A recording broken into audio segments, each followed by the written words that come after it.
Regular process. అది ఒకసారి దింపేస్తే దిగిపోయేది కాదు. దేవునికి హేయమైన 7 విషయాలు ఎప్పటికప్పుడు మనం చెక్ చేసుకొని ఎప్పటికప్పుడు దింపేసుకుందాం. చాలా సంతోషం. ఈరోజు దేవుని వాక్యంలోంచి మరి నేను ఒకటి ఆలోచించాను. అదేంటంటే దేవుడి నుంచి ఏదన్నా పొందుకోవాలంటే మీరు ఎంతమంది పొందుకున్నారు? దేవుడి నుంచి ఏదైనా చేతులెత్తండి. పొందుకున్నారా? ఇంకా కొన్ని చేతులెత్తలేదు. పొందుకున్నారు. Very good. Hallelujah. Suppose government వారు స్కీమ్ ఏదో పెట్టారండి. పెట్టిన స్కీమ్ వచ్చింది. పొందుకున్నారా అంటే పొందుకున్నాం. ఎలా పొందుకున్నారంటే పొందుకోలేనోడు అడిగాడు అనుకోండి, మీరు చెప్తారా చెప్పరా? ఏమంటే మేము పలానా గవర్నమెంట్ పోర్టల్లోకి వెళ్ళి మరి నాకు ఎకరం భూమి ఉంది అని నువ్వు కొడితే నువ్వు అదే రైతు భరోసా నీకు వస్తుంది, లేకపోతే ఆధార్ కార్డు అప్లోడ్ చేయాలా, బండి బీమా రావాలంటే ఇలా చేయాలా. పొందుకున్నాడు చెప్పగలుగుతాడా? అదే నా ప్రాబ్లం. ఇప్పుడు ఏంటంటే మీరు అందరూ పొందుకున్నారు కాబట్టి దేవుడి నుంచి పొందుకోవడం ఎలాగా అనేది నాకు చెప్పాలి. అప్లికేషన్ ఎలా పెట్టాలా, మన అకౌంట్లో డబ్బులు ఎలా పడతాయి, ఒకళ్ళు ఆగిపోతే ఎందుకు ఆగిపోయాయి, ఎక్కడ ఆగిపోయి ఉంటుంది, ఎక్కడికి వెళ్తే సరి అవుతుంది అనేది చెప్పాలి. ఎవరన్నా చెప్తారా? దయచేసి నాకు సహాయం చేస్తే. మీరందరూ పొందుకున్నామని చేతులు ఎత్తారు. పొందుకున్న వాళ్ళు ఎలా పొందుకున్నారో తెలియపోతే మటుకు మరి వాక్యం నుంచి మీరు తీసి తన ప్రియులు నిద్రించుండగా వారికి ఇచ్చినట్టే నేనేం చేయలేను. వాక్యం అందుకే ఎక్కువ తెలియకపోవడం కూడా మంచిది. ఏమోనండి, మీరు నిద్రపోతున్నప్పుడు మాకు వచ్చేసాయంటే మేమేం చేయలేం. కానీ దేవుడి నుంచి పొందుకున్న మీరు మరి దేవుడి నుంచి పొందుకోవడం ఎలాగనేది ఒకటి రెండు చెప్పండి. మచ్చుక్కి ఎలాగమ్మా? అడుగుడు మీకు ఇవ్వబడిన. సూపర్, అదిరిపోయింది. డిస్కస్ చేసుకొని ప్యానల్ డిస్కషన్లో కూడా చెప్పారు. పక్కన అమ్మాయి చెప్తుంది అందించింది స్లిప్, లేకపోతే ఇంకొత్త పాయింట్ అని చెప్పారు. ఆడాల్లోంచి ఒకటి చెప్పారు. అదిగోండి అంక హెల్త్ ఇచ్చారు, మేలు పొందారు. అది ఎలా పొందుకున్నారు మీరు?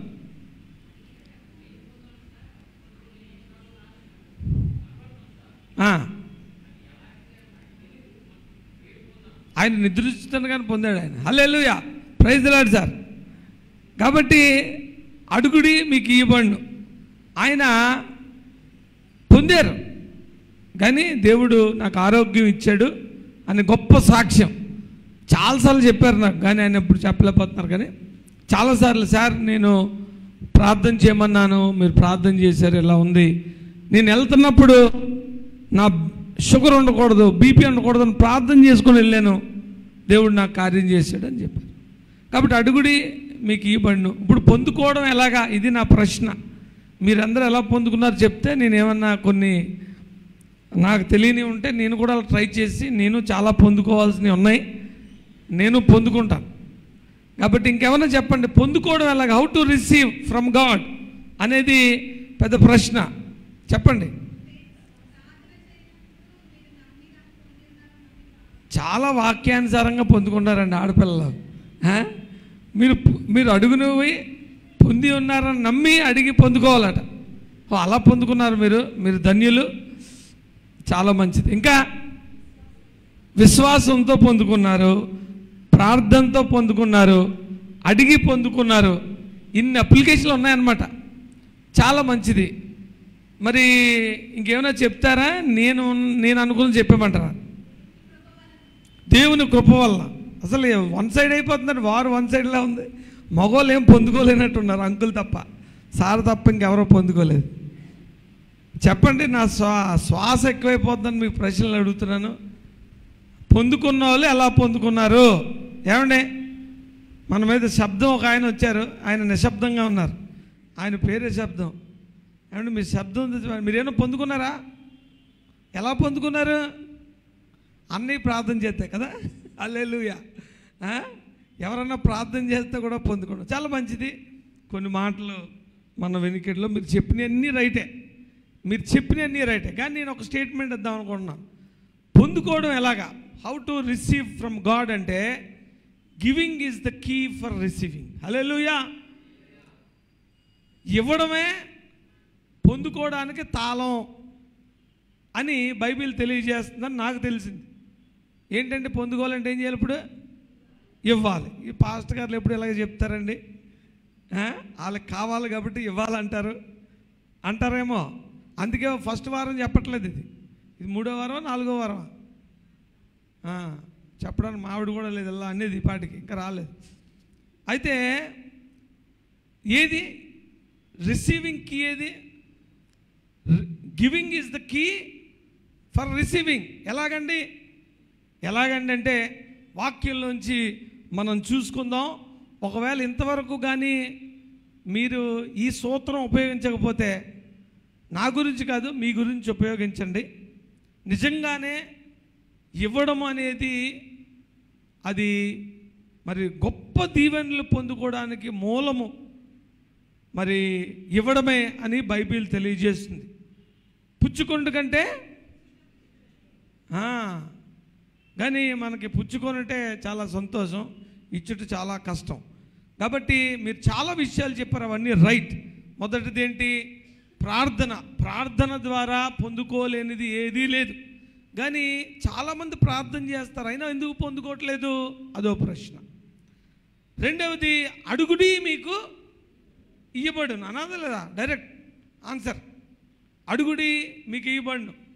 కాబట్టి అడుగులేదా అంటే కాకి కావు కావు కావు అన్నట్టు అడుగుతున్నాం మనం కదా. ఎవరిని కనిపించాలని అడుగుతున్నాం, ఎవరు ప్రార్థన చేయగలుగుతారని అడుగుతున్నాం. అయినా ఎందుకు పొందుకోవట్లేదు? నమ్మాలి. నమ్మడానికి కొలత ఏముంది? నమ్ముతున్నానండి అంటాడు. అందుకే యేసుక్రీస్తు దగ్గరికి వచ్చి ఒక వ్యక్తి, ఇదిగో నా కుమారుడు బాగలేదంటే అంటాడు, నువ్వు నమ్మితే నీకు అయిపోద్ది అంటే, నమ్మడానికి నాకు శక్తినిమ్మని అతను అడుగుతాడు. కాబట్టి విశ్వాసానికి కర్త కొనసాగించేవాడైన దేవుణ్ణి విశ్వాసం కూడా అడగాలి మనం. కాబట్టి మరి ప్రార్థన ద్వారా పొందుకోవచ్చు. అడుగుడి మీకు ఇవ్వబడును. నమ్మకం, విశ్వాసం చాలా ఇంపార్టెంట్. కానీ వీటిలన్నిటికంట అత్యధికమైన మరి ప్రాముఖ్యమైన secret for receiving is giving అనే విషయాన్ని మీ హృదయంలో పెట్టుకోవడానికి ప్రయత్నించండి. కాబట్టి మార్కు సువార్త 11వ అధ్యాయము 24వ వచనం. మార్కు సువార్త 11వ అధ్యాయము 24వ వచనం. అందుచేత ప్రార్థన చేయనప్పుడు మీరు అడుగుచున్న వాటి నెలను పొంది ఉన్నామని నమ్ముడి, అప్పుడు అవి మీకు కలుగునని మీతో చెప్పుతున్నా. చూడండి, అడిగినవన్నీ మీరు పొందుతారు, డెఫినెట్గా పొందుతారు. కానీ దేవుడు ఏమిస్తాడు తెలుసా? నువ్వు అడిగిన ప్రతిదీ ఇవ్వకపోవచ్చు. ఎందుకంటే దేవుడు ఇచ్చేవి నువ్వు అడుగుతున్నావో లేదో తెలియదు నాకు. అవునా కదా? ఏమండి, మా అమ్మగారి దగ్గరికి వెళ్ళి మ్యాట్నీ షోకి డబ్బులు అడిగితే ఇస్తుందా? ఏదో పనికి మా నాన్న దగ్గరికి వెళ్ళి, నాన్న ఇలాగా బైక్ రైడ్ చేద్దాం అనుకుంటున్నాను, బీచ్ రోడ్లో కింద మీద పడి డీజిల్కి డబ్బులు ఇవ్వమంటే ఇస్తాడా? పెట్రోల్కి ఇవ్వడు. కాబట్టి ప్రార్థన చేయనప్పుడు నువ్వు ఎవరికి ప్రార్థన చేస్తున్నావు? పరిశుద్ధుడైన దేవుడికి ప్రార్థన చేస్తున్నావు. ఆయన ఇచ్చేవి అల్లాటప్పగా ఉండవు. ఆయన అడగాల్సినవి కూడా చాలా జాగ్రత్తగా ఒళ్ళు జాగ్రత్తగా పెట్టుకుని అడగాలి. ఏది పడితే అడిగామనుకో 4 తన్ని లోపల కూర్చోబెడతాడు, తాళం వేసి రూమ్లో కూడా. అవునా కదా? మన తల్లిదండ్రులు అలా కూర్చోబెడతారు, మరి దేవుడు కూర్చోబెట్టడా? కాబట్టి అడగాలి. కానీ నువ్వు అడుగుతుంది ఎవరినో కూడా గుర్తు చేసుకోవాలి. చూడండి, నేను మొట్టమొదట చెప్పాను, giving is the key for receiving. ఈ మాట మీ హృదయంలో స్థిరపడాలని అన్నిసార్లు చెప్తున్నా. మీరేం చేస్తారో ఇక నుంచి ప్రయత్నించండి. మీరేమి ఇవ్వాలో మీకు తెలుస్తుంది, మీరు ఏది దాచుకుంటున్నారో కూడా మీకు తెలుస్తుంది. అది దేవుడికి ఇచ్చినప్పుడు దేవుడు బహు సమృద్ధిగా మీకు ఇస్తాడు. హల్లెలూయా.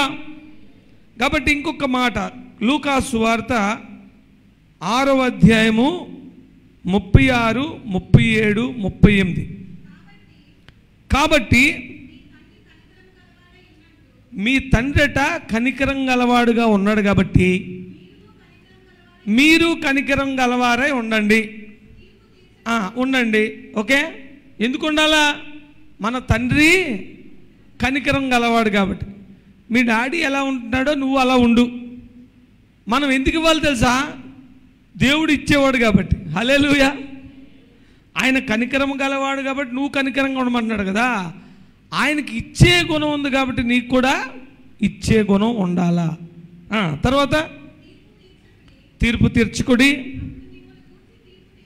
అప్పుడు మిమ్మల్ని గూర్చి తీర్పు తీర్చబడదు. నేరము మోపకుడి, అప్పుడు మీ మీద నేరము మోపబడదు. క్షమించుడి, అప్పుడు మీరు క్షమించబడుదురు.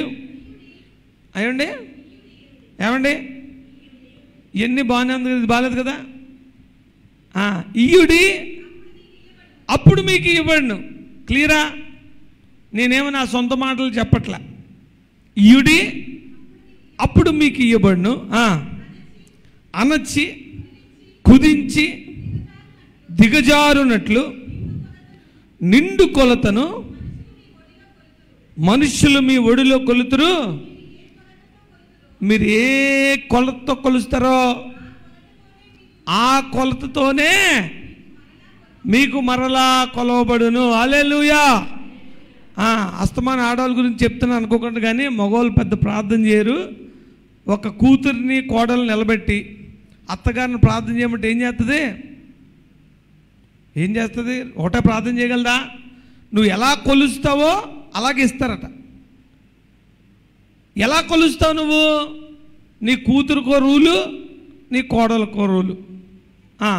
కూతురు అయితే స్వేచ్ఛగా ఉండాలి, కోడలైతే లోబడి ఉండాలి. ఇద్దరిని కలిపెట్టి ప్రార్థన చేయమనండి, ఒకటే కొలత ఉండదు. కాబట్టి నువ్వు ఎంత కొలుస్తావో, ఏ లెక్కలో కొలుస్తావో ఆ లెక్కలో నీకు వస్తుంది. ఇది దేవుడు రూల్, దేవుడు కాన్స్టిట్యూషన్. అర్థమైందా? కాన్స్టిట్యూషన్ రూల్ పెట్టేసాడు. మీరు పొందాలనుకుంటే మీరు ఇవ్వాలి. ఇయ్యుడి, మీకు ఇయ్యబడును. మరి ఎలాగివ్వాలి? ఏ విధంగా ఇవ్వాలి? ఏమి ఇవ్వాలి? మత్తయి సువార్త 16వ అధ్యాయము 25వ వచనం కూడా ఇవ్వాలనే చెప్తున్నాడు. ఆల్రెడీ ఇవ్వడమే కీ టు రిసీవింగ్ అని అనుకున్నాం. మత్తయి సువార్త 16వ అధ్యాయము 25వ వచనం, తన ప్రాణమును రక్షింపగోరుకునివాడు దాన్ని పోగొట్టుకొను. నా నిమిత్తం. ఎవరి నిమిత్తం? నా నిమిత్తం. నీ నిమిత్తం 24 గంటలు చదివేస్తే కాదు. నా నిమిత్తము తన ప్రాణమును పోగొట్టుకునివాడు రిసీవ్డ్ కదండి. ఎవరైతే దేవుడి కోసం ఏదన్నా వదిలేసుకుందామానికి ఇష్టపడతారో వాళ్ళు దాన్ని పొందుకుంటారు. అందులో అంటే ఆయన ప్రాణం అడుగుతాడని కాదు. ఏది ఏమైనా దేవుని సంఘం విషయంలో, దేవుని వాక్యం విషయంలో, మరి దేవుని స్వార్థ విషయంలో ఒక క్రైస్తవుడిగా సాక్ష్యార్థం బ్రతకడం విషయంలో నువ్వు ఏమి కోల్పోవడానికి ఇష్టపడతావో అవి నువ్వు పొందుకుంటావు. హల్లెలూయా. చాలామంది కోల్పోవడానికి ఇష్టపడరు, ఇవ్వడానికి ఇష్టపడరు, కానీ పొందాలని మటుకు అనుకుంటా ఉంటారు. ఇది జరగదు, ఇది రూల్ కాదు. ఏంటంటే దేవుడు ఇంత కఠినంగా ఉన్నాడు, ఈ రూల్ ఏంటి ఇంత మరి కఠినంగా ఉందంటే, నేను ఈరోజు ఈ ఒక్క మాటే మీరు ఆశ్చర్యపోతారన్నమాట. ఏంటి పాల్ భాస్కర్ గారి మెసేనా గంట మినిమం ఉంటుంది, ఇంత తొందరగా వదిలేయడం అనుకుంటారు. అంత తొందరగా వదిలేద్దాం అనుకుంటున్నాను. ఎందుకంటే ఇమ్మని చెప్పేసి నేను కాముకు కూర్చుంటే మీరు ఏమి ఇస్తారో చూద్దామని. అర్థమైందా? మళ్ళీ ఇంక చెప్పాను అనుకోండి, టాపిక్ డివేట్ అయిపోతుంది. ఇప్పుడు దేవుడికి ఏమి ఇవ్వాలా? ఎవరైతే నా నిమిత్తము ఏదైనా ఇచ్చేయాలనుకుంటారో వాళ్ళు పొందుకుంటారు. మనం దేవుడికి ఏదైనా ఎందుకు ఇవ్వని తెలుసండి? ప్రయారిటీ లేక. ఏం లేక? ప్రయారిటీ లేక, ప్రేమ లేక. 100% నాకైనా అదే రూల్, మీకన్నా అదే రూల్. మరి నేను అడుగుతున్నాను, విన్సెంట్ గారు వచ్చారు, మణిపూర్ వెళ్ళారు, ఎక్కడెక్కడికో వెళ్ళారు. ఆయన ఎక్కడ తిరుగుతారో పాపం, తిరిగి వచ్చి నేను మళ్ళీ కాంబోడియా వెళ్ళారు. ఆయనకు డబ్బులుండి వెళ్ళారా? డబ్బులుండి వెళ్ళలేదు. అస్సలు డబ్బులు లేవు, నాకు తెలుసు కదా, అసలు డబ్బులు లేవు. ఆయన ఏమి ఇంటర్నేషనల్ తిరిగేంత గొప్ప బ్యాక్గ్రౌండ్, బ్యాంక్ బ్యాలెన్స్ ఉండి వెళ్ళట్లే. ప్రయారిటీ ఏంటి? ప్రయారిటీ. సెలవులు వస్తే కుటుంబంతో ఎలాగ ఆనందిద్దామనేది మన ప్రయారిటీ. ఖాళీ ఉంటే దేవుడి సేవ ఎలా చేయాలా అనేది ఆయన ప్రయారిటీ. ఆయన పిలుపును బట్టి ఆయన ప్రయారిటీ. ఒకవేళ కుటుంబము నీ ప్రయారిటీ అయితే కుటుంబానికి నువ్వు ఎంతగా వాక్యానుసారంగా అండగా దండగా కుటుంబ విషయంలో బాధ్యతగా ఉంటున్నావు అన్నది నీ కాలింగ్. కాబట్టి ఏది దేవుడికి మరి ఇవ్వాలనుకుంటున్నావు అది నీ ప్రయారిటీ బట్టి ఆధారపడి ఉంటుంది. మీరు చూడండి, ఇక్కడికి వచ్చినప్పుడు కానుకేయడానికి ఆలోచించి వస్తారు కదా. నేను చాలాసార్లు చెప్తాను, కానుక ఎప్పుడు ప్లాన్ చేయాలా? ఎప్పుడు ప్లాన్ చేయాలి కానుక? చెప్పండి. ఎవరన్నా కానుకను ముందుగానే అనుకొని వచ్చారా? అసలు కానుక ఎందుకు, దేవుడికి ఎందుకు ఇవ్వాలి మనం? ఆయన చేసిన మరి కృపణకి కృతజ్ఞతగా ఇవ్వచ్చు. ఆయన నీ జీవితానికి చేసిన మేలును బట్టి ప్రతిస్పందనగా ఇవ్వచ్చు, ఆశపడి ఇవ్వచ్చు, రకరకాలుగా ఇవ్వచ్చు. ఈ కానుకను మీరు ఎప్పుడు ప్రిపేర్ అవ్వాలా? ముందు రోజే ప్రిపేర్ అవ్వాలి. ముందు రోజే ప్రిపేర్ అవ్వాలి. ఎంత కానుక అన్నది కాదు, ప్రిపేర్ అవ్వాలి. ఎందుకు, ఎలా ప్రిపేర్ అవ్వాలి? దానికి బేరేజ్ ఏంటి? బీచ్కి వెళ్తున్నాం అనుకోండి, 5 రూపాయలు ఎట్టుకెళ్తావా? వెళ్ళాం. బీచ్కి వెళ్తున్నామంటే దానికి ఒక లెక్క పత్రం ఉంటుంది.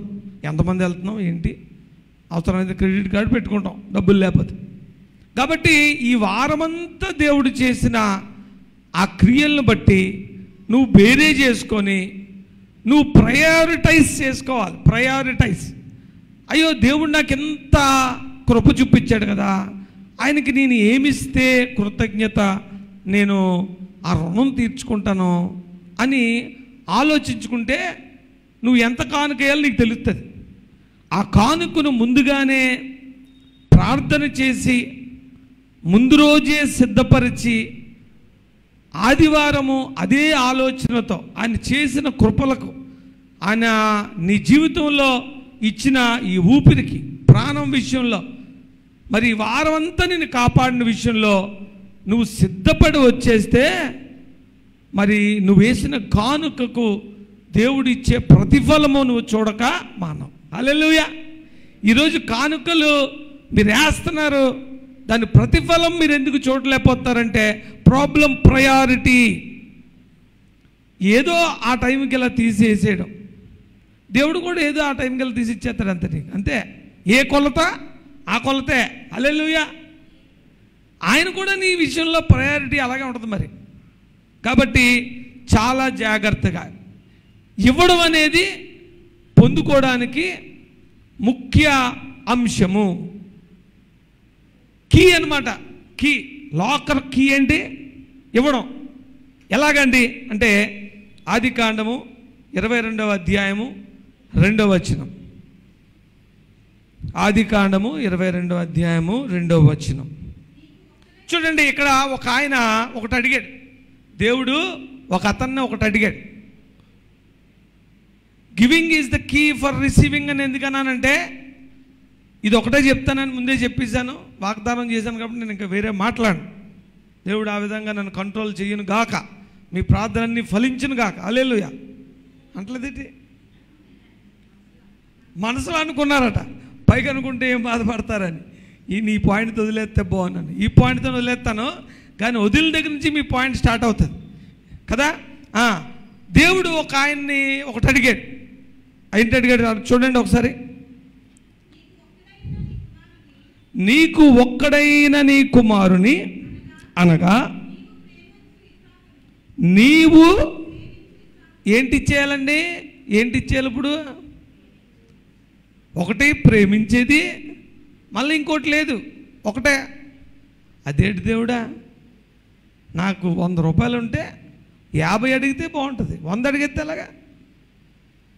నాకు 2 కుమారులు ఉంటే ఒకరినిస్తాను సేవకి, 2 అడిగితే ఎలాగా? ఇక్కడ ఏమన్నాడు? ప్రేమించు. ఫస్ట్ ఆఫ్ ఆల్ నీకు చాలా ఇష్టమైనది ఇచ్చేయాలి. ఇంకోటి దానికి ఆల్టర్నేటివ్ లేదు.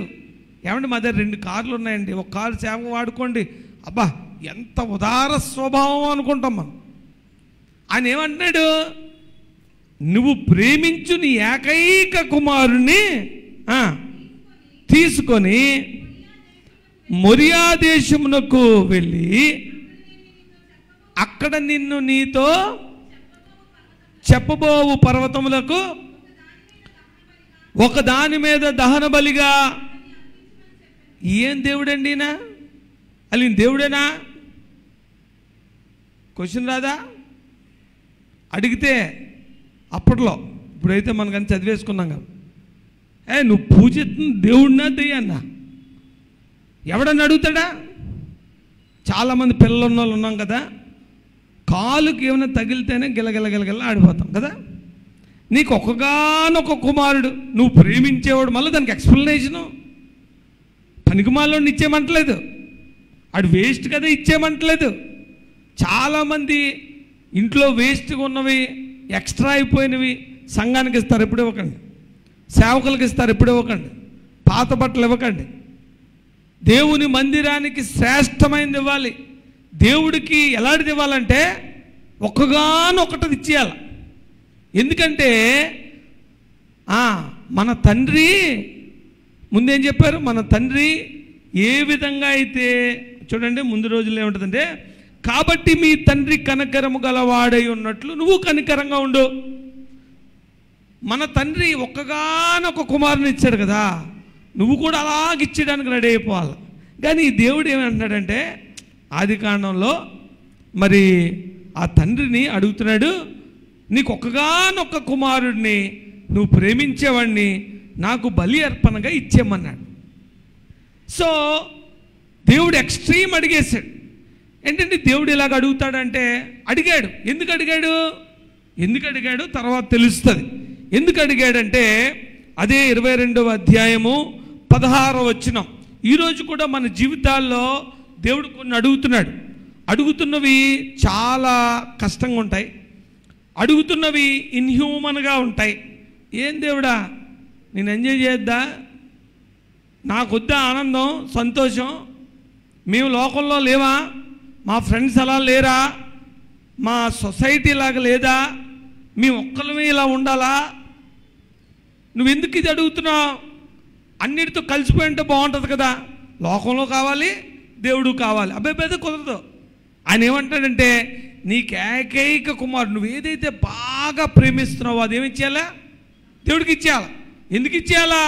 పొందుకోవాలంటే ఇచ్చేయాలి. హల్లెలూయా. పొందుకోవాలంటే ఇచ్చేయాలి. ఏంటి సూత్రం చాలా కన్ఫ్యూజన్గా ఉంది, కన్ఫ్యూజన్గానే ఉంటుంది. దేవుడు మాటలు, దేవుడు జ్ఞానము, దేవుడు అప్రోచ్, దేవుని జ్ఞానము కలిగే వాళ్ళకే తెలుస్తుంది. కాబట్టి ఇవ్వడమే పొందుకోవడానికి సీక్రెట్. కాబట్టి వెంటనే మరి ఆ తండ్రి ఆ ఏకైక కుమారుని, దాని తర్వాత ఆన్సర్ ఉండదు తెలుసండి. మీరు తర్వాత చదవండి, ఇచ్చేయమంటాడు అంతే. ఊ కానీ నెగోషియేషన్ కానీ టైం కానీ, ఫోన్లే ఇంత ప్రేమించాను కదా ఒక 2 రోజులు ఎంజాయ్ చేయని, లేకపోతే మేము వారం రోజులు ఊరెళ్ళి వచ్చి మా పిల్లలు మరి సెలవులకు వచ్చారు కదా, మళ్ళీ కాలేజీకి వెళ్ళిపోతాం కదా, బయటికి వెళ్దాం, మళ్ళీ వెళ్ళిపోతాం కదా, వారం రోజులు ఎంజాయ్ చేద్దాం. ఈ కొంచెం దానికి ఎలాగ అనుకుంటే ఆయన బోల్డ్ అడగొచ్చు కదా, ఇంత ప్రేమించుకున్నాను వారం రోజులు ఉన్నెత్తబెట్టి. ఒక్క మాట ఉండదు, ఎస్ అండ్ నో ఉండదు. ఇమ్మీడియట్గా ఆ దైవజనుడు, విశ్వాసులకు తండ్రి, ఆయన ఏం చేశాడు? ఆ పిల్లోడిని పట్టుకొని వెళ్ళిపోయాడు. ఏం వెళ్ళిపోయాడు? ఎందుకు వెళ్ళిపోయాడు? ఇచ్చేయడానికి. మీ జీవితాల్లో దేవుడు ఒకవేళ అలాంటి ఏమైనా అడిగితే ఆనందంగా, సంతోషంగా, దేవుని మీద భయముతో, భక్తితో ఇచ్చేయడానికి ప్రిపేర్ అయిపోండి. ఎందుకంటే కంగ్రాచులేషన్స్, మీరు అది పొందుకున్నారు. హల్లెలూయా. మీరు ఏమి ఇచ్చేద్దాం అనుకుంటున్నారు, పొందుకున్నారు. కానీ ఒకటి చాలా ఇంపార్టెంటే, పొందుకోవడానికి ఇవ్వకండి. పొందుకోవడానికి ఇవ్వకండి. దేవుడు ఇవ్వమన్నాడు కాబట్టి ఇచ్చేయండి అంతే. ఆ తండ్రికి మళ్ళా కుమారుని పొందుకుంటాననే ఆశ అయితే ఏమీ లేదు. ఆయన ఇచ్చేయడానికే ప్రిపేర్ అయిపోయాడు. అందుకే అంటాడు, 22వ అధ్యాయం ఆదికాండము 16వ వచనం అంటాడు, నీవు నీకు ఒక్కడే అయ్యున్నా నీ కుమారుని ఈయ వెనుదీయక ఈ కార్యము చేసినందున. ఇప్పుడు ఏం పొందుకున్నాడైనా? ఏమి ఇవ్వాలనుకున్నాడు?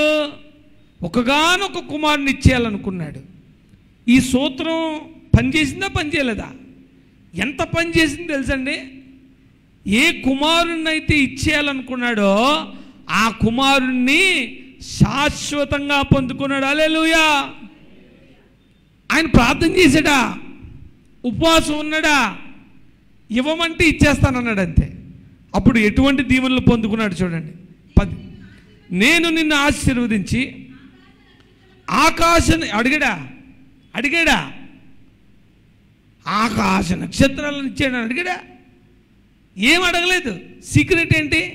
ఇచ్చేయడానికి ఇష్టపడ్డాడు. ఆకాశ నక్షత్రముల వలె సముద్ర తీరమందలి ఇసుక వలెను నీ సంతానమును నిశ్చయముగా విస్తరింపజేసేదను. నీ సంతతి వారు శత్రువుల గవిని స్వాధీనపరుచుకొందురు. మరియు నీవు నా మాట వినినందున భూలోకములోని జనములన్నీ నీ సంతానము వల్ల ఆశీర్వదింపబడును. నా తోడని ప్రమాణము చేస్తున్నానని యెహోవా సెలవిచ్చుచున్నాడు. హల్లెలూయా! ఈ మాట చాలాసార్లు చదువుకున్నాం. ఈయన మాట్లాడిన మాటల్లో దేవుడు ప్రమాణం చేయాల్సిన పనే ఉందండి. మనం ప్రార్థన చేస్తుంటే అంటలేదు ఆయన. ఈయన రివర్స్ ప్రామిస్ చేస్తున్నాడు. ఇదిగో ఇవన్నీ నువ్వు పొందుకుంటావు. ఎందుకు తెలుసా?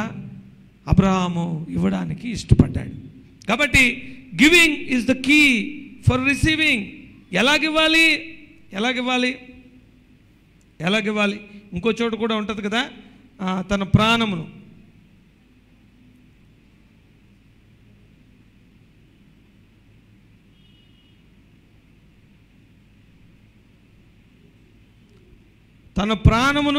సంపాదించుకునేవాడు పోగొట్టుకుంటాడు.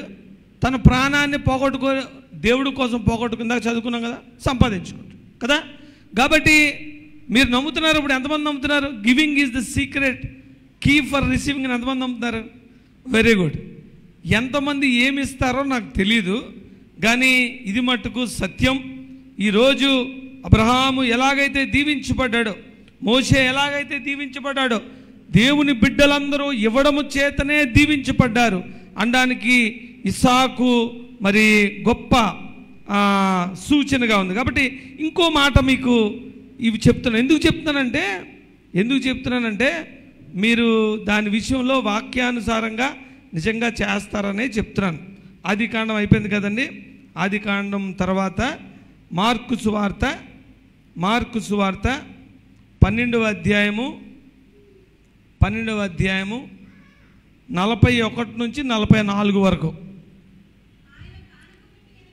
ఆయన కానుక పెట్టి ఎదుట కూర్చుంది. చాలాసార్లు నేను చెప్తాను కదా, దేవుడు ఎక్కడ ఉంటాడు అంటే ప్రార్థన చేస్తున్నప్పుడు మీరు సిలువ వైపు చూడకండి, కానుక పెట్టి వైపు చూడండి. హల్లెలూయా కదా. ఎప్పుడు చూడం కదా, ప్రార్థన చేస్తున్నప్పుడు సిలువ, దాని బ్యాక్గ్రౌండ్, లైటింగ్ చూస్తే మనకు ఒక రకమైన వైబ్రేషన్ వచ్చేస్తుంది కదా. కానీ ఈయన ఎక్కడున్నాడు? కానుక పెట్టి ఎదుట కూర్చున్నాడట. ఇక్కడ కుర్చీ అండి ఈసారి నుంచి. అదేదో మరి సంఘాల్లోనే ఒక కుర్చీ వేస్తారట, ఆయన వచ్చి కూర్చుంటాడు కదా, పెద్ద ఆయన. మనం దాన్ని కాంట్రవర్సీలోకి వెళ్ళట్లేదు, కానీ ఇక్కడ కుర్చీ వేయాలి ఆయనకి. ఎవరికి? యేసుక్రీస్తు కుర్చీ వేయాలి. ఆయన ఎక్కడ కూర్చున్నాడు? కానుక పెట్టి ఎదుట కూర్చుండి జనసమూహము నువ్వు ఇవ్వడం చూస్తాడట ఆయన. కానుకంటే డబ్బులనే కాదు, నువ్వు ఇవ్వడం చూస్తాడు. ఏం చూస్తాడు? ఎదురుగుండా కుర్చీ వేసుకొని చూస్తాడు. అది సంగతే.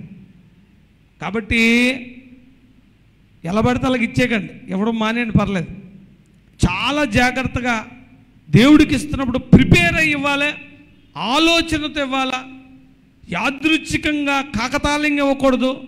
ఒకవేళ కాకతాళీయంగా ఇస్తే నీకు రివర్స్ కొట్టే వచ్చారు. నేను చాలాసార్లు చూశాను, చాలామంది పెద్ద ఆఫీసర్లకి మన అప్లికేషన్ ఇవ్వడం కానీ లేకపోతే ఏదైనా ఒకటి పట్టుకెళ్ళి ఇస్తున్నప్పుడు ఆ ఇచ్చే విధానానికి హర్ట్ అయిపోయి తిట్టేసిన వాళ్ళు ఉంటారు తెలుసా. రివర్స్ కొట్టేసిన వాళ్ళు, వెనక్కి ఫైల్ పంపించేసిన వాళ్ళు ఉంటారు. ఇన్విటేషన్ ఇచ్చినప్పుడు ఎలాగనేస్తారు? ఇదేనా ఇచ్చే పద్ధతి?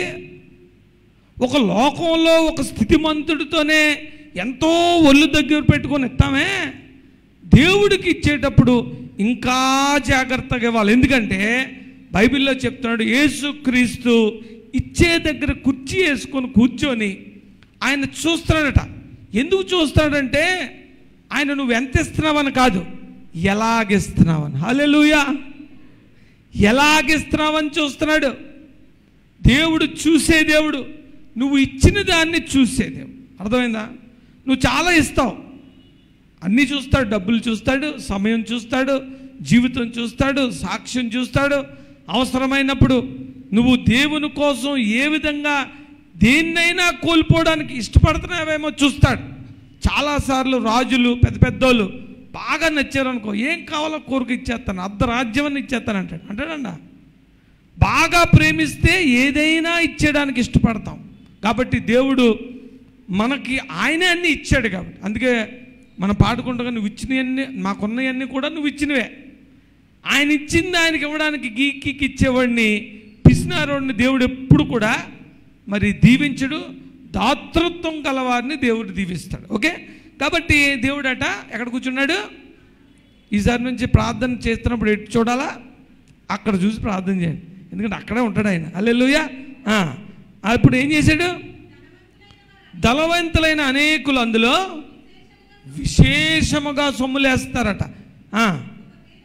అయితే చూడండి, అప్పుడట ఎలా ఉండేదంటే కానుకలు పెట్టంటే బోరలాగా ఇలా ఉండేదట. బోరలాగా ఇలాగా, అంటే కంపార్ట్మెంట్ లాగా చాలామంది వెళ్ళిపోవాలి కదా ఇచ్చేసి, అందులో ఆ బోర్ దాంట్లో డబ్బులు వేసామనుకోండి, బొల్లని సౌండ్ వచ్చేదట. అలా ఉండేదట అప్పట్లో కానుకలు పెట్టే. కాబట్టి దెమ్మరించేస్తుంటారు అనమాట. పెద్ద సౌండ్ వచ్చిందంటే గట్టిగా ఇచ్చేస్తున్నట్టు అనమాట. స్త్రీలకు కూడా మరి మందిరంలో అంతవరకే ఎంట్రీ ఉండేది అనమాట. వాళ్ళు అంతవరకు రావడానికి వాళ్ళకి అవైలబిలిటీ ఉండేది. దాని తర్వాత ముందుకు రావడానికి స్త్రీలకి అవకాశం ఉండేది కాదు. కాబట్టి మరి ఆ ధనికులు అనేకులు అందులో విశేషంగా సొమ్ము వేయుచుండేది. ఒక బీదవరాలు వచ్చి ఎన్ని వేసింది? 2 కాసులు వేస్తే ఆయన శిష్యులందరూ పిలిచాడు. అలే అందరు రండి, అందరు రండి, అందరు రండి. ఏంటి? చాలా పెద్ద ఇన్ఫర్మేషన్ మీకు చెప్తా. ఏం చెప్తానంటే లెక్కెట్టకుండా కానుక ఎంతో చెప్తాను. హల్లెలూయా! లెక్కెట్టకుండా కానుక ఎంతో చెప్తా. మాకు తెలిసిపోద్ది, మాకైతే తెలిసిపోద్ది. చేతులు ఎట్టగానే తెలిసిపోద్ది. బరువు బట్టి 100 నోటో తెలిసిపోద్ది, 500 నోటో తెలిసిపోద్ది. కొంచెం కట్ట బరువుగా ఉందనుకోండి, ప్రార్థన ఎక్కువసేపు వస్తుంది. హల్లెలూయా!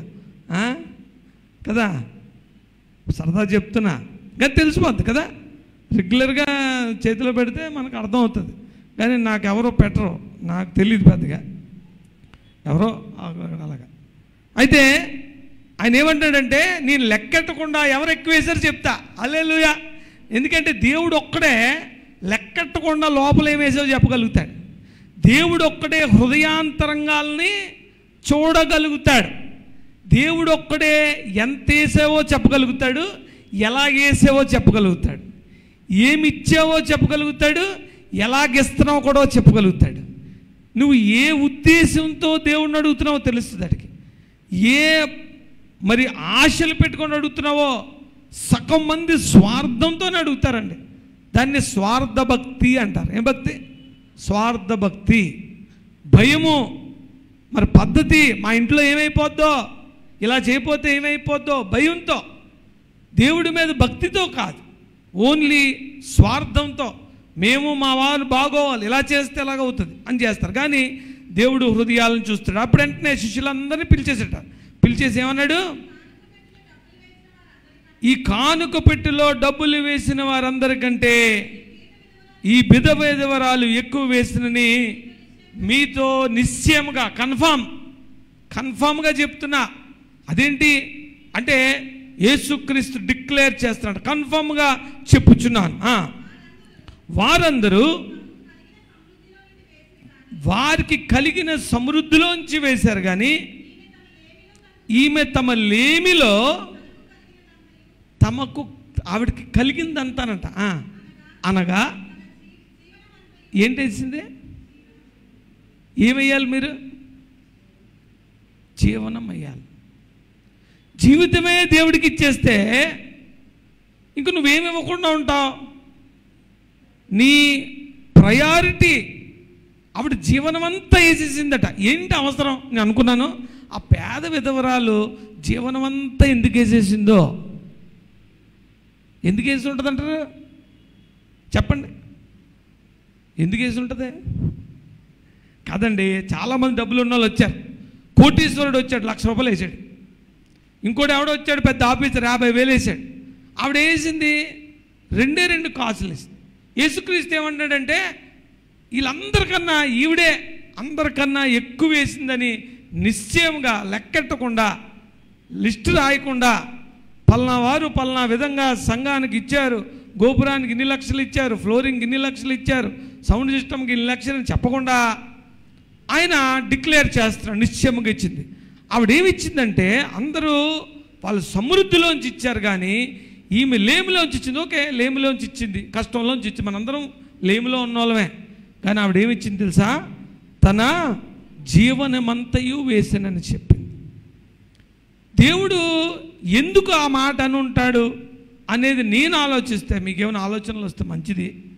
ఏమన్నా ఆలోచన వస్తే అనుకుంటున్నాను, మరి బైబిల్లో రాసిన జీవనమంత అంటే రేపటికి ఆవిడకి ఏం లేదు, తినడానికి ఏం ఉంచుకోలేదు, రేపటి కోసం ఏం దాచుకోలేదు, మొత్తం వేసింది అంతే.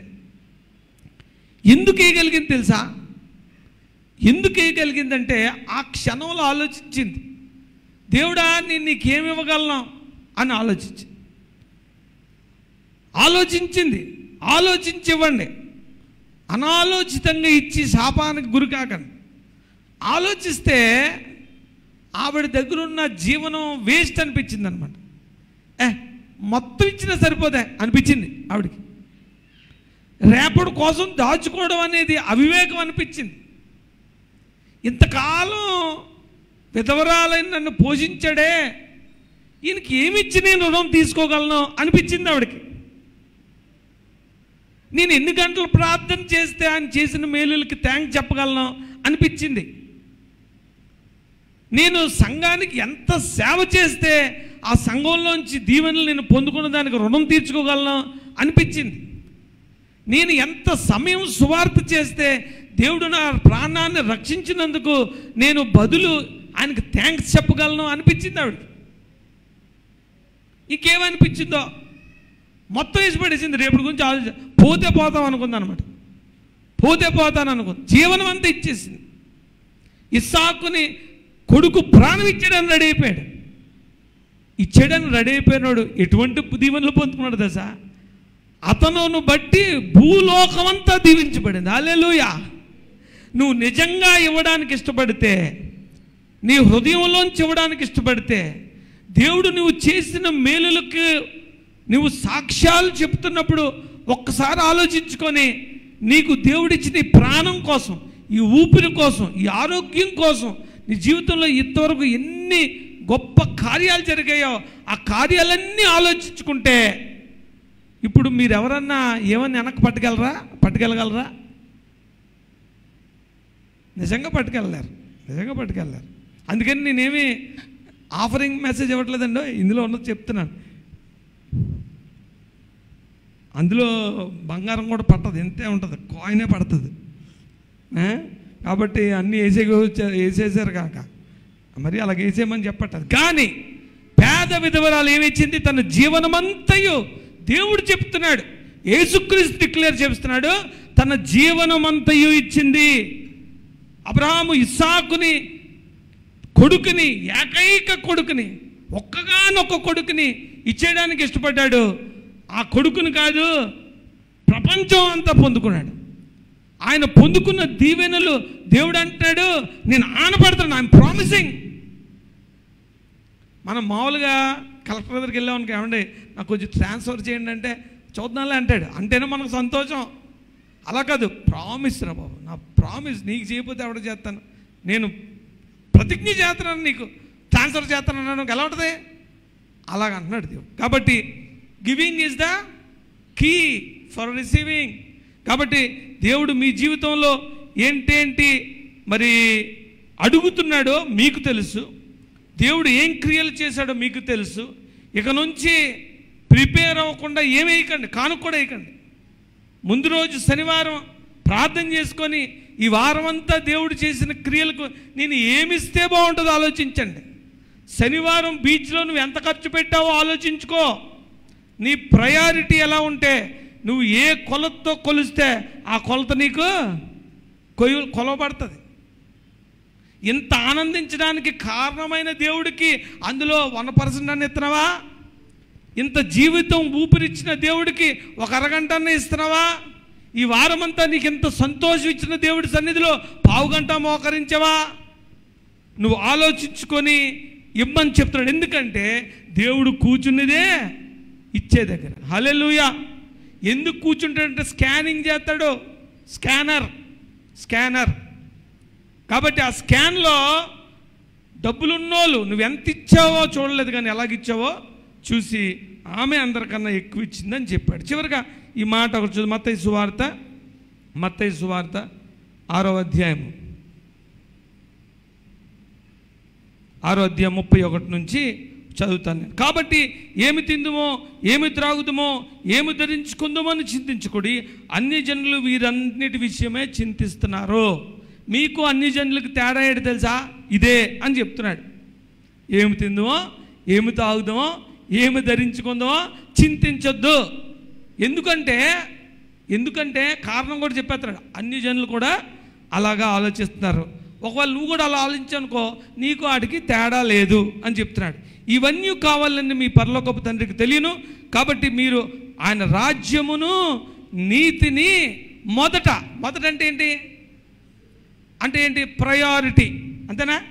మొదట అంటే ఏంటి? ప్రయారిటీ బట్టి నీకు ఇవ్వడం ఉంటుంది. కాబట్టి మొదట వెతకడి, అప్పుడు అవన్నీ కూడా నీకు ఇస్తాను. ఏంటి? బేసిక్స్, తిండి, గుడ్డ, అవి బేసిక్స్. ఇంకా దేవుడు దీవిస్తాడు. ఆకాశ నక్షత్రాల్లా దీవిస్తాడు, సముద్రపు ఇసుకరేణుల్లా దీవిస్తాడు. నువ్వు కాలు పెట్టిన ప్రతి చోట నీదే అవుతుంది. నీ బట్టి లోకంలో ప్రతి ఒక్కరు దీవించబడతాడు. నువ్వు దీవించబడడం కాదు, నువ్వు అనేకులకు దీవెనగా ఉంటావు. ఎప్పుడు దేవుడు అడిగింది దేవునికి ఇవ్వడానికి నువ్వు ఇస్తే. కాబట్టి రేపటి గురించి చింతింపకుడి, రేపటి దినము దాని సంగతిని కూర్చొని చింతించును, ఏనాటికి ఈడు ఆనాటికి చాలు. కాబట్టి దేవుడు ఏమన్నాడంటే డోంట్ వరీ అబౌట్ టుమారో అన్నాడు, కానీ డోంట్ ప్లాన్ అబౌట్ టుమారో అనలేదు. చాలా జాగ్రత్త. డోంట్ ప్లాన్ అబౌట్ టుమారో అనలేదు. ఎవడు వరీ అవుతాడు తెలుసా? ఎవడు ప్లాన్ చేయలేదు అది వరీ అవుతాడు. ఒకవేళ నీకు ఆ పరిస్థితికి ఏమన్నా వస్తే దాని గురించి వరీ అవ్వద్దు. వరీ అవ్వడం వల్ల ఒక మోర కూడా పెరగవు. కాబట్టి you can plan for your tomorrow, but don't worry about your tomorrow అని చెప్తున్నాడు. కాబట్టి మరి ఇంకొకటి 1 తిమోతి 4వ అధ్యాయము 8వ వచనం ఉంటుంది. ఎందుకు దేవుని సంబంధమైన క్రియలు, ఈ వాక్య సంబంధమైన క్రియలు, జీవ సంబంధమైన క్రియలు ఎతకాలా? ఎందుకు భక్తి చేయాలా? ఇది మనం లోకంలో చాలా కోల్పోతున్నామే. ప్రపంచంలో భక్తి చేయని వాళ్ళందరూ పచ్చగున్నారు. మనమేమో భక్తి అనే పేరు మీద మరి చాలా దేవుడికి ఇచ్చి లైఫ్లో చాలా సాక్రిఫైస్ చేసి ఇస్సాకుని ఎలాగిచ్చాడో అలాగ మనం అన్నీ ఇచ్చేయడానికి కోల్పోవడానికి అడుగుతున్న ఈ దేవుడు లాభదాయకమా అంటే 1 తిమోతి 4:8 అంటాడు, శరీర సంబంధమైన సాధకము కొంచెము మట్టుకే ప్రయోజనం, ది బాడీ ఎక్సర్సైజ్ అట. ఎంతమంది ఎక్సర్సైజ్ చేస్తున్నారు? జిమ్ ఇలా ఎత్తున్నారు. మగవాళ్ళ కన్నా ఆడవాళ్ళు ఎక్కువ ఎక్సర్సైజ్ చేస్తారు. ఎందుకంటే మగవాళ్ళందరూ చాలా స్లిమ్గా ఉన్నారండి. ఏటో కానీ మరి ఇది రూపాంతరపరిచే అభిషేకం ఏటో మరి పెద్దగా ఎక్సర్సైజ్ చేయాల్సిన బాడీలో ఏం కనిపించలేదు. చాలా సంతోషం. ఆయన ఏమంటే బాడీ ఎక్సర్సైజ్, శరీర సంబంధమైన సాధకం అంటే ఏంటి? ఎక్సర్సైజ్. ఇంగ్లీష్లో అలా ఉంది మరి కదా. శరీర సంబంధమైన సాధకము కొంచెము మట్టుకే ప్రయోజనమే కానీ కొంచెం మట్టుకు. నువ్వు జిమ్ చేస్తే గట్టిగా 5 సంవత్సరాలు బాగుంటావు, తర్వాత ఎంత జిమ్ చేసావో అంత లావు అయిపోతామని జిమ్ వాళ్ళు చెప్తారు కదా, చెప్తారు.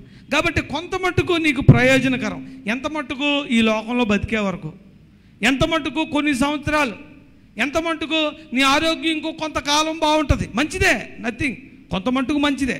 కాబట్టి కొంత మట్టుకు ప్రయోజనము. కానీ దైవ భక్తి ఇప్పటి జీవ విషయములోను రాబోవు జీవ విషయములోను, ఎప్పుడు దైవభక్తి ఎప్పటి విషయంలో, ఇప్పటి జీవ విషయంలోనూ రాబోవు జీవ విషయములోనూ వాగ్దానముతో కూడి ఉన్నందున అది అన్ని విషయములోనూ ప్రయోజనకరము. అంటే నేను చెప్తుంది ఏవి నాన్ ప్రాఫిటబుల్ కాదు, I'm telling you the profitable thing. ఏమంటే ఈయనన్నీ ఇచ్చేయమన్నాడు, ఇచ్చేయమంటే ఇంకా మనకు పొందేది ఏముంది, ఏదో పొందుకుంటాం అంటున్నాడు, ఏదో దాన్ని ఏమంటారు చీటీ ప్లాన్లా ఉంది అనుకుంటారు కాక.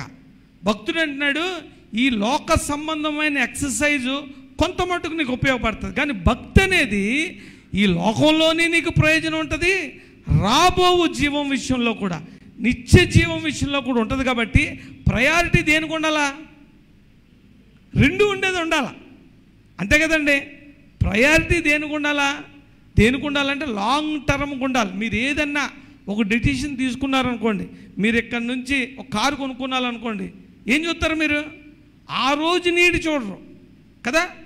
ఇల్లు కొనుక్కుంటే ఏం చేస్తున్నారు, ఇద్దరు ఉంటారు కదా, ఇద్దరికి ఇల్లు ఎంత కావాలా, ఒక రూము కిచెన్ కావాలి, కొనుక్కుంటారా? ఎందుకు కొనుక్కోరు, ప్లాన్ చేస్తారు. రేపు పొద్దున పిల్లలు పుడితే ఎలా ఉంటారు, చాలామంది ఫ్యామిలీలు వస్తారు మా దగ్గర, ఆలోచి మాకు 2 పిల్లలు కానండి, ఇంకో రూమ్ కావాలండి, పిల్లలు పెళ్ళి అయితే. కాబట్టి ఈ లోకంలోనే నువ్వు లాంగ్ ప్లాన్ చేస్తున్నావే, మరి నువ్వు దేన్ని ప్రయారిటీగా పెట్టుకోవాలంటే ఈ లోకములోని, మళ్ళా తర్వాత రాబోవు జీవము విషయములోను వాగ్దానముతో కూడి ఉన్నందున అది అన్ని విషయముల్లో ప్రయోజనకరము అంటున్నాడు. కాబట్టి గివింగ్ ఈజ్ ద, ఇస్తారా, ఏమిస్తారు, అది కానీ చేయను, ఏమిస్తావు చెప్పు, రానైనా రాన్ చెయ్యి ఫస్ట్ తలుపేయడండి, ఇస్తావా అంటే అన్నాడు అంతే. చిన్నపిల్లలు కదా తక్కువని యాక్సెప్ట్ చేశారు. కాబట్టి ఎట్టి పరిస్థితుల్లోని దేవుణ్ణి ఆశ్రయించిన వారు, ఈ భక్తిని ఆశ్రయించిన వారు, దేవుణ్ణి ఆశ్రయించిన వారు, ఈరోజు దేవుడు ఏకైక కుమారుని ఎందుకు అడిగాడు తెలుసా, ఆయనకి అంత కఠినాత్ముడు కాదు, ఆయన్ని ఒక 50 సంవత్సరాలు 60 సంవత్సరాల్లో పొందుకోనేమో తండ్రి, కానీ ఆ జీవము పరిపూర్ణంగా యుగ యుగములు ఆయనతో జీవించలాగున ఆ కుమారుని అడిగాడు. దేవుడు ఏమడిగినా నీ మేలుకే అడుగుతాడు. దేవుడికి ఏమిచ్చినా అది నీకు చాలా ప్రయోజనకరం. ఏమంటే మనం ఒక గొప్పోడికి సాయం చేస్తేనే వాడు అవసరమైనప్పుడు మనం గుర్తు చేసుకుంటాడు. దేవుని విషయంలో నువ్వు ఏమిచ్చినా అది నీకు చాలా దీవెనగా ఉంటుంది. అందుకే కీర్తనలు అంటాడు, సింహ పిల్లలు లేమి గలవై ఆకలు గొన్నును, యెహోవాను ఆశ్రయించే వారికి ఏ మేలు కొదువలేదు. హల్లెలూయా. దేవుడు ఈరోజు ఇక్కడ ఉన్న ప్రతి ఒక్కరిని ఏ మేలు కొదువలేదు, ఎందుకంటే మనం ఆశ్రయిస్తుంది ఎవరిని, సింహపు పిల్లలు లేమి గలవై ఉంటాయేమో, కానీ సింహాలు చివరికి వేటాడి వాళ్ళ పిల్లలకి అన్నం పెట్టలేకపోతాయేమో, కానీ యెహోవాను ఆశ్రయించిన వారికి ఏ మేలు కొదువై ఉండదు. ఈ పాట పాడాలని చాలా ఆశపడతాను, కానీ పాట ఎంతమందికి తెలిస్తే అంతమంది ఈ పాట పడుతుందా, ఫేమస్ సాంగ్ కదా. సింహపు పిల్లలు లేమి గలవై లేమి గొనును, దేవుని వెదకు వారికి కొదువలేదు, కొదువలేదు, కొదువలేదు, దేవుని వెదకు వారికి కొదువలేదు. పాడండి.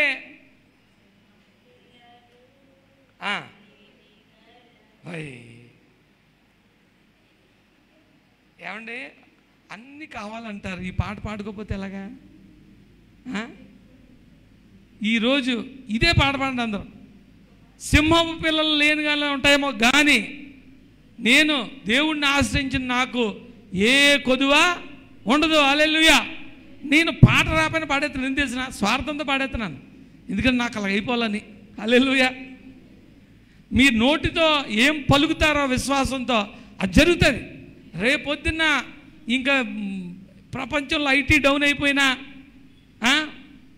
ప్రభుత్వాలు మారిపోయినా, కరువు కాటకాలు వచ్చేసినా, ఏది ఏమైనా సింహపు పిల్లలైనా లేము కొంట, కానీ దేవుని వెదకు వారికి కొదువ ఉండదు. దేవుడు ఎప్పుడు కూడా చాలా దీనులను, చాలా తక్కువ వారిని, పేదలను చూసే దేవుడు. పేద విధవరాలను చూసాడా లేదా? చూసాడా లేదా? దేవుడు ఇప్పుడు పెద్ద పెద్ద ధనవంతులు చూడట్లేదు. ఎవరిని చూస్తున్నాడు? మనల్ని చూస్తున్నాడు. కాబట్టి మనందరికీ కూడా ఈ వాక్యము దేవుని విడుకుల్లో మరి ఫలింపజేయనుగాక. ఒకసారి ఎవరు భక్తుడు మాట చెప్పాడు. ఆయన మీటింగ్ పెట్టాడట. మీటింగ్ పెట్టాడట. మీటింగ్ పెడితే ఒక బాగా చాలా ఓల్డ్ లేడీ, చాలా ఏదో పనికి వెళ్తున్నట్టు, చాలా బట్టలు అవి సరిగ్గా లేవు, ఒక చిన్న బ్యాగ్ కట్టుకొని, ఏమండి ప్రార్థన చేయించుకోవాలి అని కన్వీనర్ని అడిగేదారు. కన్వీనర్ అడిగితే కన్వీనర్ అన్నట, రెగ్యులర్గా చాలామందికి వస్తారు ప్రార్థన చేయించుకుందాని అని చెప్పి, ఏమ్మా ప్రార్థన చేయించుకుంటావా అన్నాడు. అలా కాదండి, మరి అయ్యగారితో మాట్లాడాల. ఏంటి ఇవిడ మాట్లాడాలంటదేంటి? అవసరమైతే ప్రార్థన చేపిస్తాం, అంతే కదా. పెద్ద పెద్ద స్పీకర్లు వచ్చినప్పుడు ప్రార్థనలు చేపిస్తాం, మాట్లాడాలంటది. అలా కాదండి, ప్రార్థన గురించి కాదు, మాట్లాడాలండి అంటే మొదటి రోజు పంపించేసాడట, రెండో రోజు పంపించాడట, మూడో రోజు చెప్పాడట ఆయనకి, ఏమండి ఒక చాలా పేదరాల్లాగా ఉంది, చీర కూడా సరిగ్గా మాసిపోయినట్టుంది, ఒక బ్యాగ్ కట్టుకుని వస్తుంది, 3 రోజుల నుంచి మీతో మాట్లాడాలంటుంది, మరి పంపించమంటారంటే దైవజనుడు పంపించండి అన్నాడు. ఆవిడ వెళ్ళిపోయి ఆవిడ చెప్పిందట, ఏమంటే నా పేరు పల్నా పల్నా పల్నా. ఆ పేరు బట్టి ఆయనకు అర్థమైందట ఆవిడ ఒరిస్సాకు సంబంధించిన స్త్రీ అని.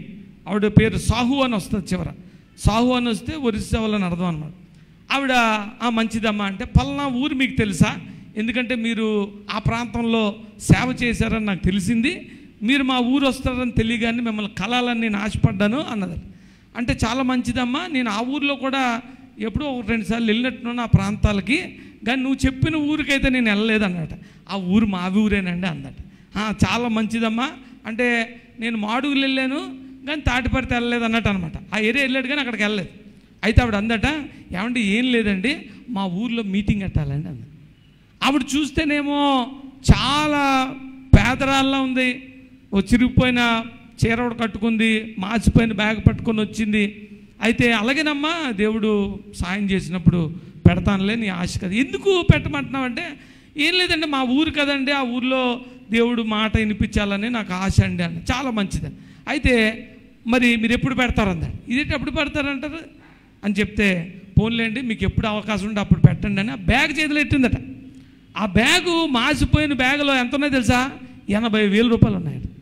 ఎంత ఉన్నాయి? 80,000 ఉన్నాయి. ఆశ్చర్యపడట, ఏంటమ్మా ఇవంటే, ఏమంటే దాచానండి, మా ఊరికి మరి సువార్త అందించాలన్న భారం, మీరు ఆ ఏరియాకి వెళ్తారని నాకు తెలుసు, కాబట్టి ఎంత అవుతుంది మీటింగ్ అన్నారు.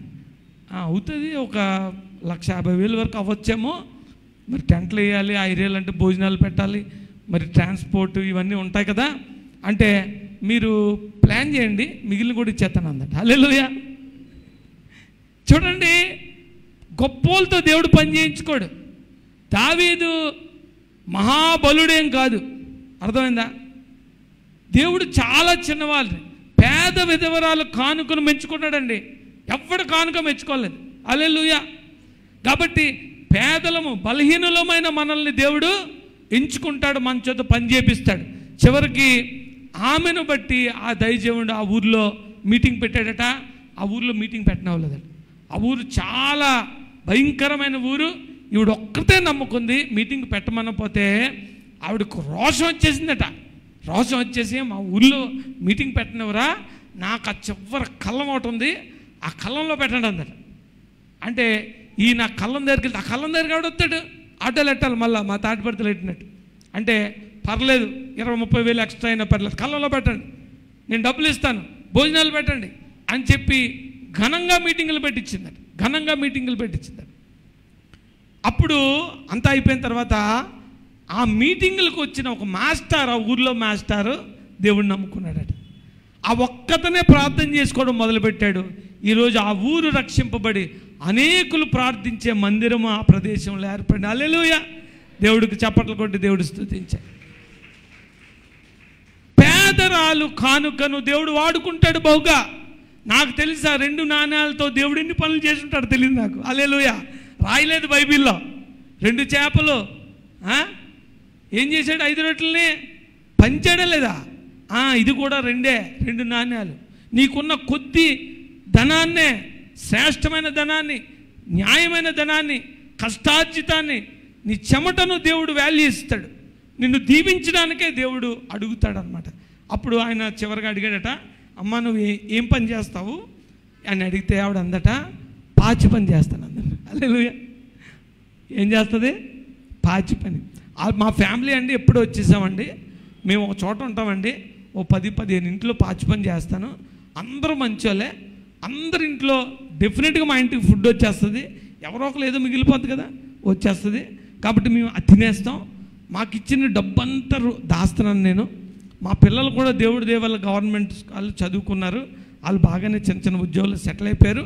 ప్రతి నెల నేను డబ్బులు దాస్తున్నాను. ఎందుకంటే నేను కూడా మీలాగా ఒక సేవకుడు చెప్తే నేను నమ్ముకున్న దేవుడు, ఈ జీవవాక్యము నా ప్రదేశంలో కూడా నేను ఎలాగైతే జీవాన్ని అందిపుచ్చుకున్నానో ఇంకొకరికి నేను ఆ విధంగా అందిపుచ్చాలని నా భారం నా హృదయంలో ఉంది. అందువల్ల నేను దాస్తా వచ్చాను. ఇన్నాళ్ళకి ఇంత డబ్బు అయింది కాబట్టి మీ దగ్గరికి వచ్చాను, మీరు మీటింగ్ పెట్టినందుకు వందనాలు అని తెలియజేసిందట. కాబట్టి మనం బలహీనలు అనుకోవద్దు, మనం పేదలం అనుకోవద్దు. దేవుడు గొప్పోళ్ళ డబ్బులు వాడుకోను అని చెప్తున్నాడు. శ్రేష్టమైన నీ ధనాన్ని దేవుడు ఎందుకు వాడుకుంటాడు తెలుసా? నిన్ను దీవించడానికి. బలహీనుడు అయిన నీ సమయాన్ని ఎందుకు వాడుకుంటాడు సార్? నిన్ను బలపరచడానికి. నోటి మాట రావట్లేదని నువ్వు బాధపడుతున్నావా? నీ నత్తి నోరుని మోషేని ఎందుకు వాడుకున్నాడు తెలుసా? ఇశ్రాయేలును నడిపించడానికి. కాబట్టి బలహీనులు అనుకోవద్దు, మనం ఆశ్రయిస్తుంది జీవము గల దేవుణ్ణి. సింహపు పిల్లలు ఆకలి గొనినను యెహోవాను వెదకు వారికి కొదువ లేదు. ఈరోజంతా ఈ మాటను మీరు ధ్యానించండి, కళ్ళు మూసుకోండి, ప్రార్థన చేద్దాం. దేవుడు ఏమి మీ జీవితాలు అడుగుతున్నాడో హృదయపూర్వకముగా ఇవ్వడానికి ప్రయత్నించండి. ఏవి వదిలేయమంటున్నాడో వదిలేయండి. దేవుడు పాదాల దగ్గర దేవుడు మిమ్మల్ని దీవించడానికి అడుగుతున్నాడు. మిమ్మల్ని దీవించడానికి కష్టాల్లో పెట్టాడు. ఈ లేమి, ఇదిగో ఈ టైట్, ఈ ఫినాన్షియల్ ప్రాబ్లమ్స్, ఈ ఫ్యామిలీ ప్రాబ్లమ్స్, ఇవన్నీ కూడా దేవుడు నిన్ను టెస్ట్ చేయడానికి, ఇదిగో అబ్రహాముని ఎలాగ టెస్ట్ చేశాడో ఆ విధంగా టెస్ట్ చేయడానికి అడుగుతున్నాడు. కానీ దేవుడు ఎట్టి పరిస్థితుల్లో కఠినాత్ముడు కాదు. నువ్వు ఇవ్వడం అనేది దేవుడు నీకు నేర్పించాలనుకుంటున్నాడు. ఇదిగో పుచ్చుకొనుట కంటే ఇచ్చుట ధన్యమని బైబిల్ తెలియజేస్తుంది. ఇదిగో మరి దేవునికి నీ సమయము, నీ జీవితము, ఆ పేద విధవరాలు 2 కాసులు కాదు కానీ తన జీవమంతా వేసిందని చెప్పాడు. ఈరోజు మన జీవమంతా దేవుని సన్నిధిలో ప్రోక్షించడానికి నువ్వు ఇష్టపడినట్లయితే గొప్ప జీవముతో, ఇదిగో ఈ లోకములోని ఇదిగో తర్వాత కూడా నీకు జీవము కలిగించే గొప్ప భక్తిని నువ్వు పొందుకోవడానికి దేవుడు మీ అందరికీ సహాయం చేయడానికి మీరు ప్రార్థించండి. మరొకసారి చెప్తున్నాను, గుర్తుపెట్టుకోండి, భయపడొద్దు, కలవరపడొద్దు, రేపటి గురించి చింతించొద్దు. ఇదిగో సింహపు పిల్లలు ఆకలి కొంటాయేమో కానీ యెహోవాను ఆశ్రయించే మీ అందరికీ కూడా ఏలేమి, ఇదిగో ఏ మరి విషయము కొదువుగా ఉండదు అని బైబిల్ తెలియజేస్తుంది. కొదువ లేదు అని చెప్పండి. ఇదిగో నాకు కొదువ లేదని డిక్లేర్ చేయండి. ప్రతి దరిద్రం నుంచి దేవుడు మిమ్మల్ని తప్పించలాగన మీ నోటిలోంచి శుభకరమైన మాటలు, దేవుని మాటలు మరి విశ్వాసముతో మీరు పలికినప్పుడు, ఇదిగో దేవునికి విశ్వాసముతో నీకున్న కొంచెము ఇవ్వడానికి ఇష్టపడినప్పుడు దేవుడు నీ విషయంలో మరి పటజాలనంత విస్తారమైన దీవెనలు మీకు ఇవ్వడానికి ఇష్టపడుతున్నాడు. ఆ విధంగా ప్రార్థనలో ఉంటుండగా ప్రసన్నమ్మ గారు మన ప్రార్థనలో నడిపిస్తారు. అందరం కూడా ప్రార్థనలో ఏకీభవిద్దాం. దేవుడు ఈ దినము బలమైన వాక్యము ద్వారా మనతో మాట్లాడారు. పుచ్చుకొనుట కంటే ఇచ్చుట మేలు. ఆయన దగ్గర నుండి ఆశీర్వాదాలు పొందాలంటే మరి 24వ దావీదు కీర్తనలో రాయబడి ఉన్నది, యెహోవా వలన ఆశీర్వాదము కలుగును అని అంటే దానికి శుద్ధ హృదయము కావాలి. నీ హృదయం ఎలాగుంది? నువ్వు ఇచ్చేటప్పుడు నువ్వు ఇవ్వడానికి ఇష్టపడే హృదయముగా ఉన్నదా? నువ్వు ధనము గురించి ఆలోచిస్తున్నావేమో. నువ్వు ఇచ్చేది సమస్తము నీ సమయాన్ని దేవునికి ఇస్తున్నావా? నీ శక్తిని, నీ బలాన్ని ఇస్తున్నావా? నీ యవ్వన బలాన్ని ఎవరికి ఇస్తున్నావు? నీ సమయాన్ని ఎవరికి ఇస్తున్నావు? నీకు ఇచ్చిన ధనాన్ని ఎక్కడ పెడుతున్నావు? ఒక్కసారి ఆలోచన చేయి. పేద విధవరాలి యొక్క కానుకను మరి ఎంతో విలువిచ్చిన దేవుడు ఈ దినము నువ్వు సమయం ఇచ్చావా? ఎంత సమయం ఇస్తే దానికి కూడా ఆయన విలువనివ్వబోతా ఉన్నాడు.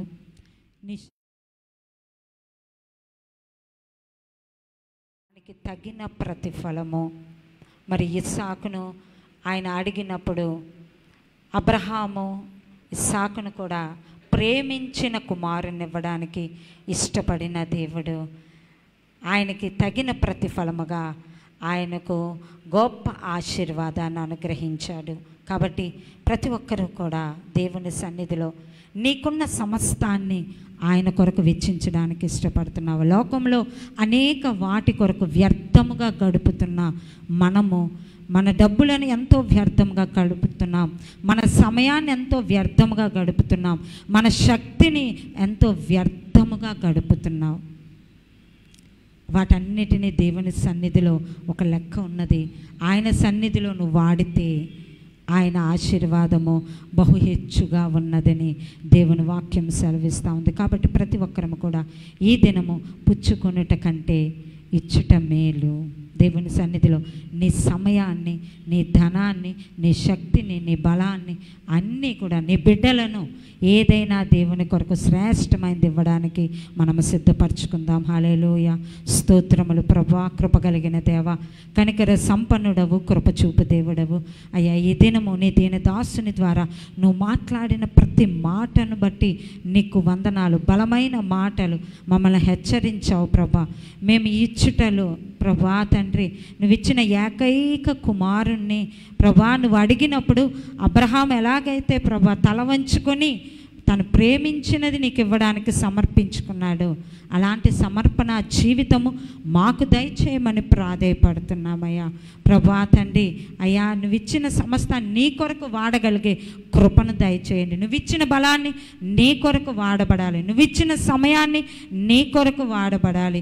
అయ్యా నువ్వు ఇచ్చిన ధనాన్ని నీ కొరకు వాడగలిగే స్థితిని ప్రభా తండ్రి మాకున్న జీవమంతా నీ కొరకు సమర్పించగలిగే హృదయాలను మాకు దయచేయమని, ఒక భేద విధవరాలు తనకున్న దాన్నంతటినీ తీసి నీకు ఎలా సమర్పించిందో అలాంటి హృదయమును మాకు కూడా దయచేయమని, ఇక్కడున్న ప్రతి ఒక్క బిడ్డను మీరు దీవించి ఆశీర్వదించండి. ఈ దినము నువ్వు మాట్లాడిన ప్రతి మాటను మేము ప్రభా విని విడిచిపెట్టే వారముగా కాకుండా దాన్ని హృదయంలో భద్రపరచుకొని దాన్ని మేము బ్రతుకు కాలం అంతా ప్రభా తండ్రి నీ రాజ్యాన్ని, నీ నీతిని వెదకుతూ ప్రభా తండ్రి అనేకులను నీ వైపు తిప్పే బలమైన బాణాలుగా మేము మార్చబడే వాక్యముతో మమ్మల్ని నింపిన గొప్ప దేవా, నీకే వందనాలు స్తోత్రాలు చెల్లించుకుంటూ ఈ వాక్యమును బట్టి కేవలం నీకు మాత్రమే మహిమ ఘనత ప్రభావాలు చెల్లించుకుంటూ యేసు నామమున అడిగి వేడుకొనుచున్నాను తండ్రి.